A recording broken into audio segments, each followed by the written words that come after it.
बेहतर होंगे और सेफ होंगे। सेशन पसंद आए तो लाइक शेयर सब्सक्राइब आप कर सकते हैं। और ये जो पीडीएफ रहेगा वीडियो का, लगभग हर एक वीडियो का पीडीएफ आपको मिल जाता है टेलीग्राम चैनल पर। लेट्स लर्न स्क्वाड आप टेलीग्राम ऐप पर जाकर के सर्च करेंगे तो ये मिल जाएगा आसानी से। आगे बढ़ते हैं। फर्स्ट क्वेश्चन है आज के लिए, आसान सा क्वेश्चन है, इसको आसानी से डील करना है आपको। अगर आप इसको मुश्किल बनाएंगे तो गलत हो जाएगा। ध्यान से देखिएगा। क्वेश्चन है, fluency, elaboration, originality and flexibility are the factors associated with, यानी प्रवाह, विस्तार, मौलिकता और लचीलापन किस चीज की विशेषता है या किसके साथ जुड़े हुए हैं। पहला ऑप्शन है गिफ्टेडनेस की, यानी प्रतिभाशाली होने की, टैलेंट यानी गुणवान, डाइवर्जेंट थिंकिंग यानी कि अपसारी सोच, और लास्ट है आपका एक्सीलरेशन, त्वरण, जिसको हम कहते हैं कि हम क्या करते हैं, आगे बढ़ा देते हैं। आगे कैसे बढ़ाएंगे? बच्चा एक साल में 2 क्लासेस करा दी, या तो जिसको हम कह रहे हैं कि इंटेलेक्चुअली ब्राइट है तो एक साल में 2 क्लासेस करा दी, या फिर स्किप करा दिया कोई एक ग्रेड जो है, डायरेक्ट 6 से 8th में पहुंचा दिया। ठीक, एक बार ओहो वाह, एक मिनट रुको, ये तो गुड टाइम नहीं है। कैसे कैसे मजाक होते रहते हैं जीवन में। बहुत ही बढ़िया, ऐसे अंधेरा कायम रहे हो गया अभी तो होपफुली अब तो इसका लिंक शेयर करने का फायदा है नहीं। अगर 2-4 मिनट में ऐसे जो आपकी इलेक्ट्रिसिटी है वो आती है तो ठीक है, नहीं तो फिर कल करेंगे इस सेशन को, है ना। कुछ भी हो जाता है आजकल, दिन में इंटरनेट नहीं चल रहा था, वो थैंक गॉड वापस से हो पाएगा, है ना। कुछ भी हो जाता है आजकल, दिन में वो इंटरनेट नहीं चल रहा था और उस चक्कर में क्या हुआ, उस चक्कर में 4 बजे वाली स्पेशल क्लास नहीं हो पाई अनअकैडमी पर। अब वो 10 बजे है तो 10 बजे तो मिलेंगे ही वहां, और यहाँ भी मिल पाएंगे। अब फाइनली ये चल गया है, अब है ना। खेल होते रहते हैं, यही लाइफ है। अब कुछ अगर आपके अकॉर्डिंग चल जाए तो फिर कहाँ मजा है। ओके, बहुत बढ़िया, आ जाइए। डाइवर्जेंट थिंकिंग नहीं होगा इसका आंसर, वही तो गड़बड़ है, देखेंगे अभी।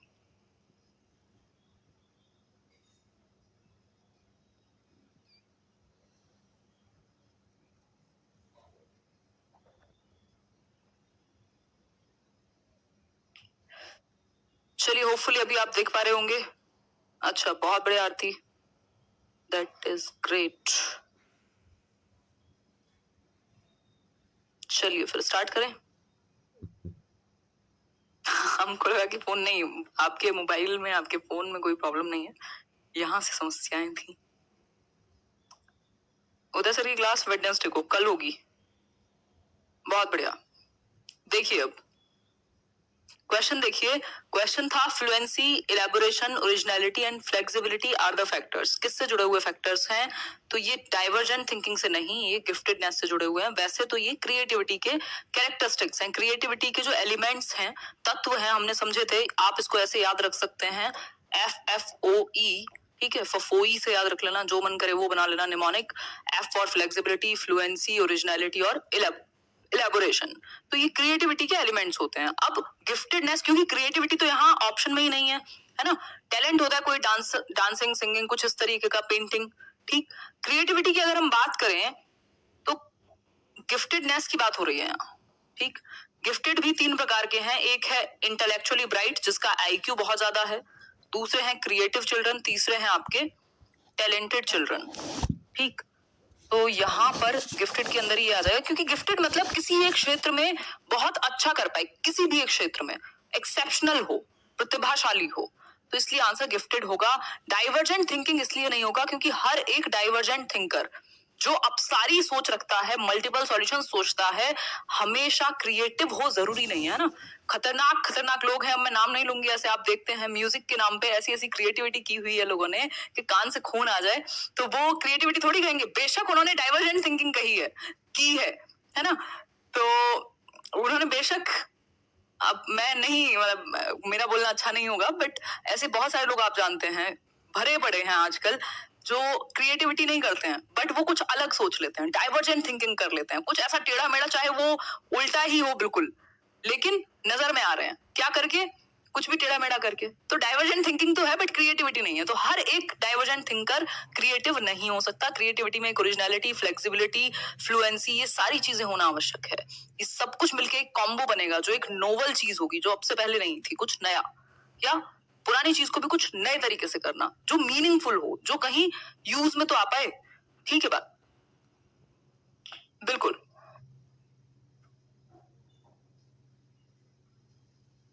नेक्स्ट क्वेश्चन पर बढ़ेंगे, question number 2। Which of the following is the most appropriate method to monitor the progress of children with learning disabilities? अधिगम अक्षमताओं वाले बच्चे जिनको कुछ प्रॉब्लम है सीखने में, चाहे वो डिसलेक्सिया हो, डिस्कैल्कुलिया हो, कुछ और हो, उनके लिए कौन सा एक मेथड एप्रोप्रिएट रहेगा, यानी कि बेहतर रहेगा? बताइए, एक बार आंसर कीजिए। नित्या, आपका ले लिया नाम, बताइए एक बार। सरोज, आंसर कीजिए। क्या होगा इसका आंसर? केस स्टडी होना चाहिए, एनेक्डोटल रिकॉर्ड होना चाहिए, बिहेवियरल रेटिंग स्केल, या फिर स्ट्रक्चर्ड बिहेवियरल ऑब्जर्वेशन? आंसर कीजिए। एग्जैक्टली मैंने मोनिका, बहुत बढ़िया। टी शर्ट मिलेगी एक दिन, आएगा वो दिन। आज दूसरे चैनल पर वीडियो आ चुकी है 6 महीने के बाद, है ना देखी हो तो देख लीजिएगा, why you should study in this corona time. बताइए एक बार। केस स्टडी जी नहीं, केस स्टडी नहीं। बात हो रही है, देखो, एक तो लर्निंग डिसेबिलिटी बहुत कॉमन है, डिसलेक्सिया बहुत कॉमन है, और बहुत सारी लर्निंग डिसेबिलिटीज कॉमन है। ठीक, केस स्टडी करके ही नहीं पता लगेगा, नॉर्मल ऑब्जर्वेशन से आप बच्चों को जान सकते हैं। एप्रोप्रिएट मेथड, बच्चे की प्रोग्रेस कितनी हुई है। केस स्टडी में आप पास्ट में उसने कैसा किया है, बस उस पर ज्यादा फोकस है, उसकी पेरेंटल हिस्ट्री पर भी फोकस है, लेकिन यहाँ बात हो रही है उसकी प्रोग्रेस को आपको मॉनिटर करना है। तो बेहतर तरीका जो होगा वो होगा स्ट्रक्चर्ड बिहेवियरल ऑब्जर्वेशन, SBO कह सकते हैं हम। स्ट्रक्चर्ड बिहेवियरल ऑब्जर्वेशन में क्या होता है, ये बेसिकली डेटा कलेक्शन का एक तरीका है, रिसर्च का एक मेथड है, जिसके थ्रू आपने पूरा प्लान किया हुआ है कि आप ये एक्टिविटीज करते हुए ऑब्जर्व करेंगे बच्चे को या किसी भी एक व्यक्ति को, बट उसके साथ डायरेक्टली इन्वॉल्व नहीं होंगे। आपने प्लान किया हुआ है, आपके सामने कॉलम्स हैं, सारी चीजें हैं, बट आप डायरेक्टली उसको नहीं पता कि आप ऑब्जर्व कर रहे हैं एक तरीके से, या आप डायरेक्टली इन्वॉल्व नहीं है, आप जस्ट ऑब्जर्व कर रहे हैं। ठीक, तो ये स्ट्रक्चर्ड बिहेवियरल ऑब्जर्वेशन जो है वो ज्यादा बेहतर है। इसमें आप नेचुरली देख पाएंगे उसकी कैपेबिलिटीज को, और कैसे आप चीजों को करते हुए अलग अलग समझ पाएंगे कि उसके कैसा है वो अलग अलग गतिविधि में, अलग अलग फील्ड्स में जब वो एक्टिविटीज करता है। तो क्वेश्चन नंबर 3 है आपके सामने। गले को क्या हो गया? Making students members of a cleanliness community to motivate them for the same reflect. भाई, आपने बच्चों को किसका मेंबर बना लिया? क्लीनलीनेस कम्युनिटी का। वो सफाई ही नहीं ना, ऐसे स्वच्छ भारत अभियान मान लो आप। ठीक, तो क्लीनलीनेस कम्युनिटी एक बनी हुई है जिससे बच्चे मोटिवेट हो सफाई के प्रति, समाज में कुछ करने के प्रति। तो ये क्या रिफ्लेक्ट करता है? आपका बच्चे को ग्रुप में शामिल करना। कोऑपरेटिव लर्निंग है, कंस्ट्रक्टिविज्म से जुड़ा हुआ है, मीनिंगफुल है, प्रैक्टिकल लाइफ से जोड़ रहे हैं आप।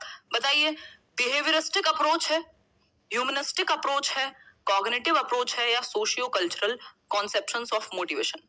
आंसर कीजिए। बहुत बढ़िया पारुल पांडे, आंसर कीजिए फटाफट से।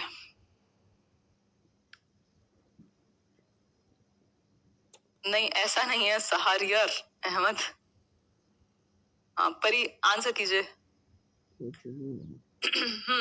थर्ड का डी, यानी socio cultural conceptions of motivation. ये बात बिल्कुल सही है भाई। सामाजिक सांस्कृतिक परिपेक्ष में बच्चा मोटिवेट होगा, समाज और संस्कृति में कुछ कंट्रीब्यूट करेगा, इंटरेक्ट करेगा, मीनिंगफुल लर्निंग होगी, प्रॉब्लम को सॉल्व कर पाएगा। तो बाकी सब जो है वो इंडिविजुअल पर फोकस कर रहे थे, यहाँ हम समाज और संस्कृति पर फोकस कर रहे हैं, और ग्रुप में आप हमेशा सोशल लर्निंग आपकी ज्यादा बेहतर होती है, ये कह सकते हैं। आप बहुत सारी चीजें सीखते हैं, टॉलरेट करना लोगों को, उनके टेम्परामेंट को समझना, और भी बहुत सारी चीजें। आप कोऑपरेट करना सीखते हैं, हार जीत को एक्सेप्ट करना सीखते हैं, एक दूसरे को आगे ले जाना सीखते हैं, टीम वर्क आता है आप में, है ना। आर्जव से, अच्छा, सोशियो कंस्ट्रक्टिविस्ट कौन है? सामाजिक रचनावादी। एक बार आंसर कीजिए। आंसर कीजिए, सोशियो कंस्ट्रक्टिविस्ट कौन व्यक्ति हैं जिनको हम बहुत ज्यादा पढ़ते हैं? तो लेव वाइगोस्की, एग्जैक्टली, लेव वाइगोस्की। यार अभी कॉफी पिया, पानी नहीं पी सकती। Arjov says that language development is influenced by one's innate predisposition, while Sonali feels that it is because of the environment. This discussion between Aarjav and Sonali is about, मतलब आर्जव एक बच्चा है जो कहता है कि भाषा का जो विकास है वो इनेट कैपेबिलिटी के अनुसार, आंतरिक क्षमता के अनुसार होता है, जबकि सोनाली कहती है कि एनवायरमेंट के थ्रू होगा, यानी पर्यावरण के। ये जो डिस्कशन है ये किस बारे में है, इन दोनों का, आर्जव और सोनाली का? आंसर कीजिए। पहला ऑप्शन है stability and instability of argument, continuous and discontinuous learning, nature and nurture debate, या क्रिटिकल एंड सेंसिटिव फीलिंग। फटाफट से आंसर कीजिए। सोनाली ठाकुर आंसर तो कीजिए, बताइए कौन सा सही होगा। स्वाति ठीक है बात आपकी, ए ऑप्शन यानी स्टेबिलिटी एंड इंस्टेबिलिटी। ये ठीक नहीं है, बात आपकी ठीक नहीं है, बात होगी सी ठीक, नेचर एंड नर्चर डिबेट है ना। नेचर मतलब हेरिडिटी और नर्चर मतलब पोषण यानी कि एनवायरमेंट। तो नेचर और नर्चर का ही खेल है हम मनुष्य, अपने हेरिडिटी और एनवायरमेंट के प्रोडक्ट के अलावा और कुछ भी नहीं है ना। तो डेवलपमेंट बराबर हेरिडिटी इनटू एनवायरमेंट, ठीक। मतलब दोनों की ही अहम भूमिका है, चाहे वो आपकी आनुवंशिकता हो जो फिक्स्ड है, जो स्टैटिक फैक्टर है, एनवायरमेंट बदलता रहता है, डायनामिक कहलाएगा, जिसको हम नर्चर भी कह रहे हैं। हम कहते हैं ना हम पौधे को नर्चर कर रहे हैं, वैसे आप बच्चे को भी नर्चर करते हैं, यानी एनवायरमेंट उसे अच्छा देते हैं, उसको न्यूट्रिशन अच्छा देते हैं। लेकिन नेचर को आप किसी के नहीं बदल सकते, दैट मीन्स आप हेरिडिटी को नहीं बदल सकते, उसकी आनुवंशिकता को नहीं बदल सकते, उसके जीन्स को नहीं बदल सकते, ठीक है बात। एक क्वेश्चन इस पे भी आता ही है, तो दोनों की भूमिका अहम है। क्वेश्चन नंबर 5 देखिए एक बार, which of the following age groups falls under later childhood category. भाई इनमें से कौन सा एक एज ग्रुप है जो लेटर चाइल्डहुड कैटेगरी के अंदर आता है। लेटर चाइल्डहुड, अर्ली चाइल्डहुड और लेटर चाइल्डहुड हमने समझा हुआ है, पूर्व बाल्यावस्था और उत्तर बाल्यावस्था। बहुत ही फ्री का नंबर है तो 18 से 24 साल, जन्म से 6 वर्ष, 6 से 11 वर्ष या 11 से 18। जवाब दीजिए। आपके पढ़ने का तरीका बहुत अच्छा है, थैंक यू नीलू जी। बाकी तो आजकल मुझे लगता है मैं थोड़ी ढीली हो गई हूँ, बट ठीक है, थिंग्स विल बी बेटर, है ना, वी शैल ओवरकम समडे। ऐसे हमारे स्कूल में होता था, आपके यहाँ भी होता ही होगा, ऐसे हम होंगे कामयाब एक दिन। और पूरा स्कूल चिल्लाता था, लाइन नहीं बोलूंगी किस लाइन पे, अज्यूम कीजिएगा, जिसको समझ में आए कमेंट में बताइएगा। बताइए एक बार। 5th का सी, 6 से 11 वर्ष। मेरे पास तक आपके कमेंट देर में आते हैं, इसलिए मैं बीच में डिस्कशन शुरू कर देती हूँ, ठीक। 6 से 11 वर्ष, 7 से 11 भी हो सकता था, ये एक साल में बहुत ज्यादा तरक्की नहीं हो जाती।